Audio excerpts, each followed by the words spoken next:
నమస్తే మిత్రులారా, నేను మీ శ్రీనివాస్ చౌహాన్ అడ్వకేట్. పెంపుడు కూతురుకి లేదా కొడుకుకి మరణించిన వ్యక్తి యొక్క ఆస్తుల మీద హక్కులు సంక్రమిస్తాయా? సో మిత్రులారా, 2007లో పద్మావతి వర్సెస్ వెంకటేశ్వరరావు అనే కేసులో సుప్రీంకోర్టు చాలా స్పష్టంగా తీర్పునివ్వడం జరిగింది. తనని పెంచుకున్నటువంటి తల్లి యొక్క ఆస్తుల మీద తనకే హక్కులు వస్తాయని చెప్పి పెంపుడు కూతురు ఎవరైతే ఉన్నారో ఆవిడ హక్కులను కోరుతూ న్యాయస్థానంలో దావా దాఖలు చేసింది.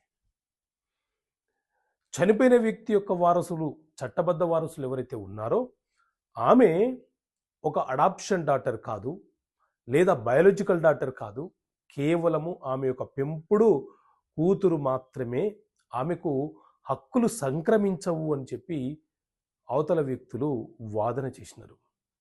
సో దీని మీద విచారణ జరిపినటువంటి సుప్రీంకోర్టు చాలా స్పష్టంగా వివరణ ఇవ్వడం జరిగింది.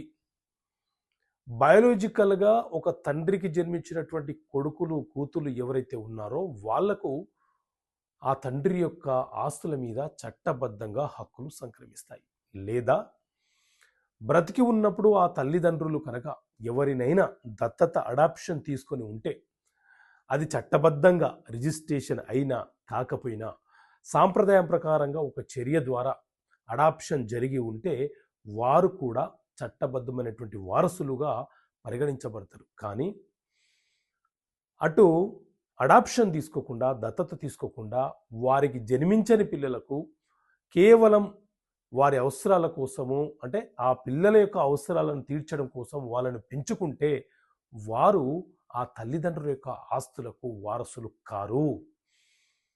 సో పెంపుడు పిల్లలు ఎవరైతే ఉన్నారో వాళ్ళు ఆ తల్లిదండ్రులు ఎవరైతే ఉన్నారో, అంటే పెంచిన తల్లిదండ్రులు ఎవరైతే ఉన్నారో వారి ఆస్తిలో వాటా కోరే హక్కు ఈ పిల్లలకు ఉండదు అని చెప్పి చాలా స్పష్టంగా సుప్రీంకోర్టు తీర్పునివ్వడం జరిగింది.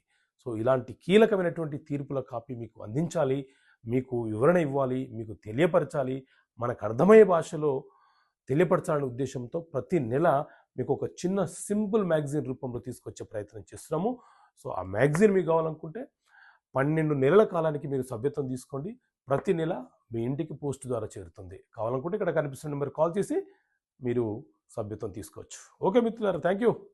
జై హింద్.